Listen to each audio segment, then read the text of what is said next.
Hello, my name is Aphrodite, and today we're going to be talking about comprehension, the 11 plus papers, and of course, we're going to be answering some of the parents' questions about how we can improve a child's comprehension and inference skills.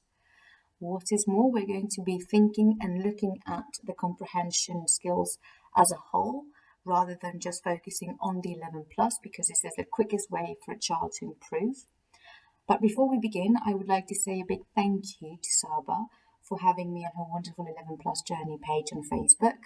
I have to say that I've met some really nice people on this page, and during this journey that the 11 Plus exams are for all of us, we have learned a lot of different things and shared resources, and for that I am very, very grateful.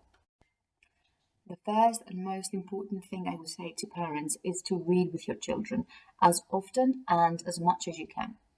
I know sometimes that might be the last thing you want to do after a really long, tiring day, but nonetheless, it is of vital importance that you spend those 5, 10, 15 minutes a day with your child listening to it read, and then why not read a book to them as well, or a chapter actually. It can be a short book, it can be a small little book that is full of illustrations, or it can be a chapter of a more challenging book. It depends on the mood, it depends on the day, and it really is not as important as the consistency of making sure you do this with your child every single day.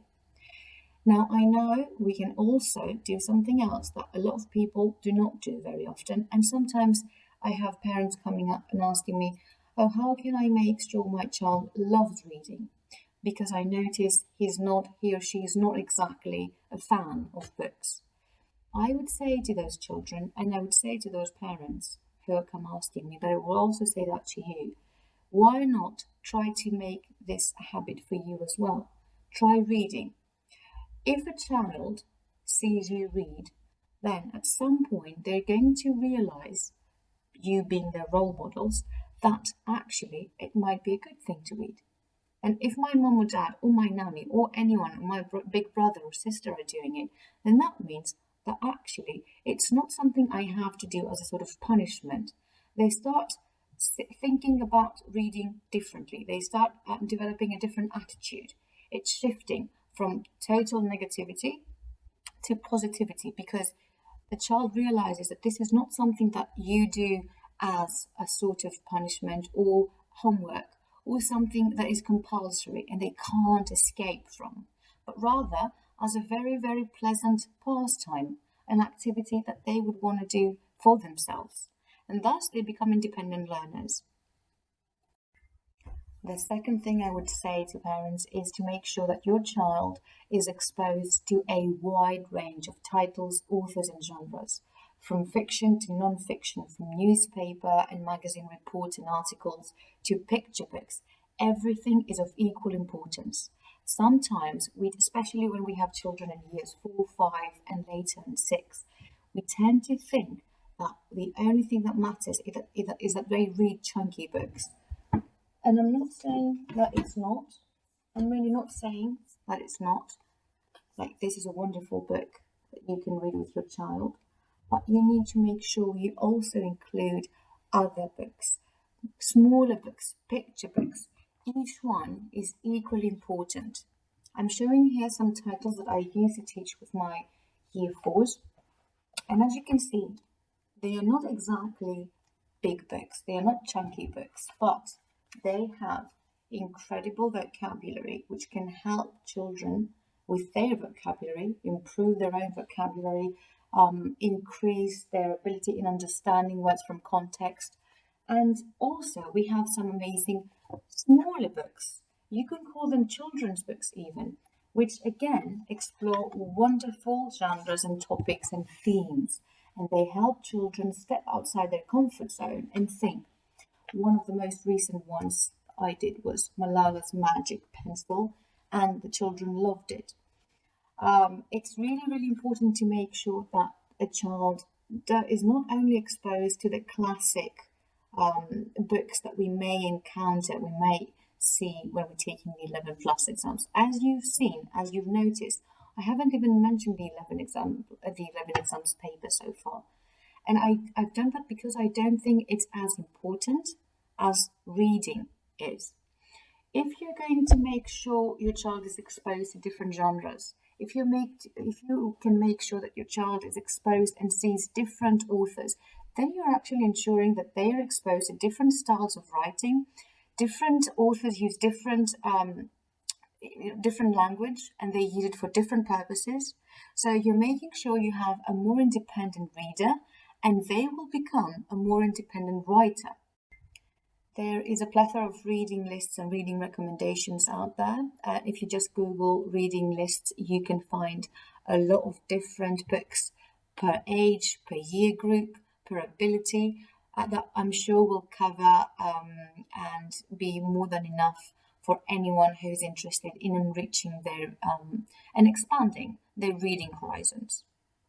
If you are not sure and if you would like to get some help with reading lists, you can always message me, and I would be more than happy to provide you with a lovely list that comprises different genres and themes for your children.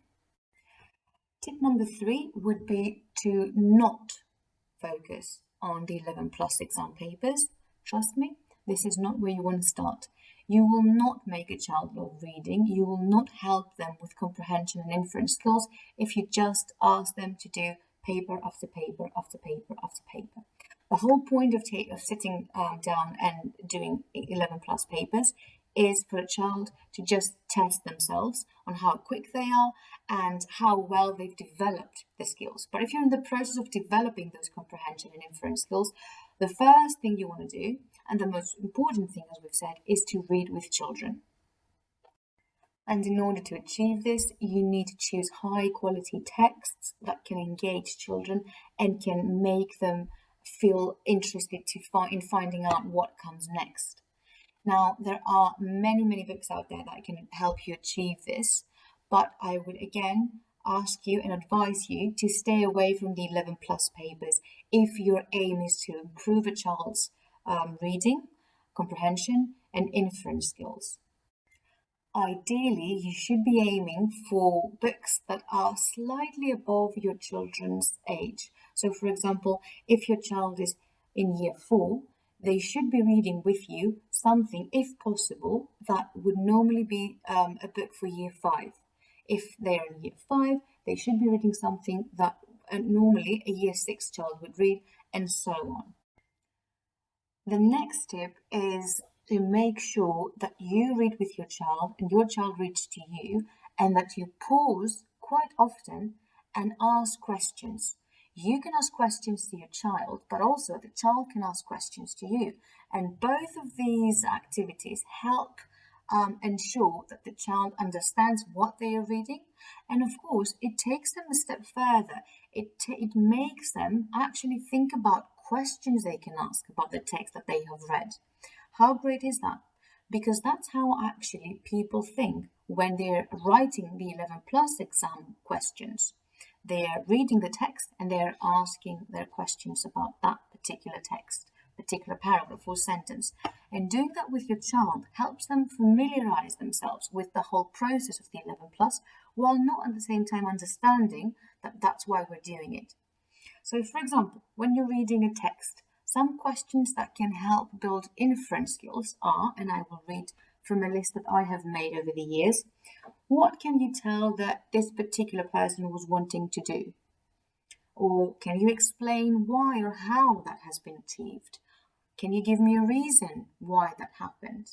Or do you think that that character's behavior will change from now on? And if so, why do you think that? If you were going to interview this particular character or author, which questions would you ask them and why? Did any of the characters help each other in the story? How do you know? Which words did you find tricky? What could they mean? That's when we're talking about retrieving, recording, and of course decoding words in context. Some other questions. Give 2 impressions that this word or phrase gives you. By writing the line in this way, sometimes it could be bold or italics, by writing the line in this way, what effect has the author created? How does the author make this particular scene or this particular moment appear frightening? What mood does it create? All of those questions help a child not only understand what they are reading, but also think about it.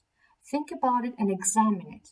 It makes the child become independent, as we often, and I know I've said it quite a few times, but I always say this way too many times, but it's super important. It makes a child become independent as a learner, as a reader, and later as a writer.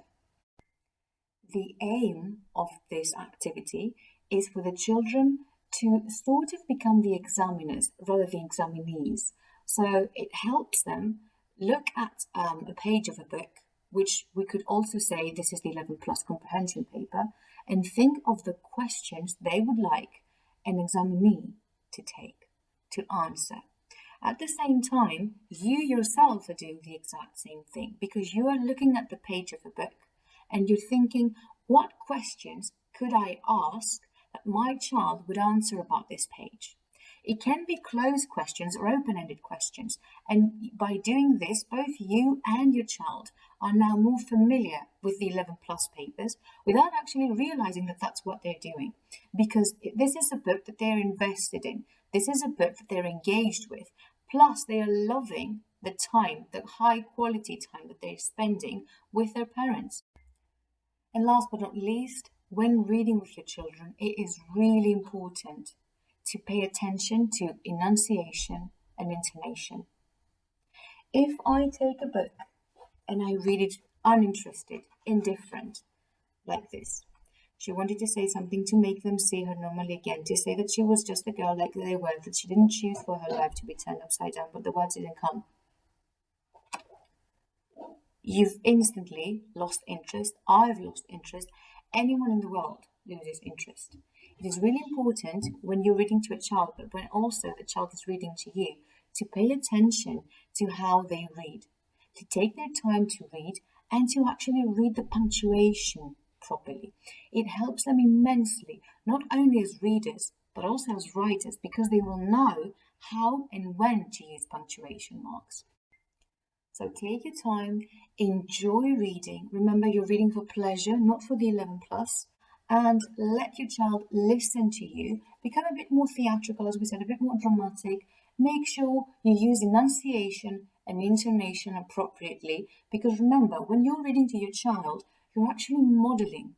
And the child gets the same way of reading. The child mimics your reading style. Make time to properly read to your child and correct them if they're going too fast. Correct them if they're not stopping at a full stop, or if they're not asking with their voice when they see a question mark. And this will help your children immensely, both with reading as well as with writing. Because as we said, if we can read punctuation marks, then we can definitely use them in our writing.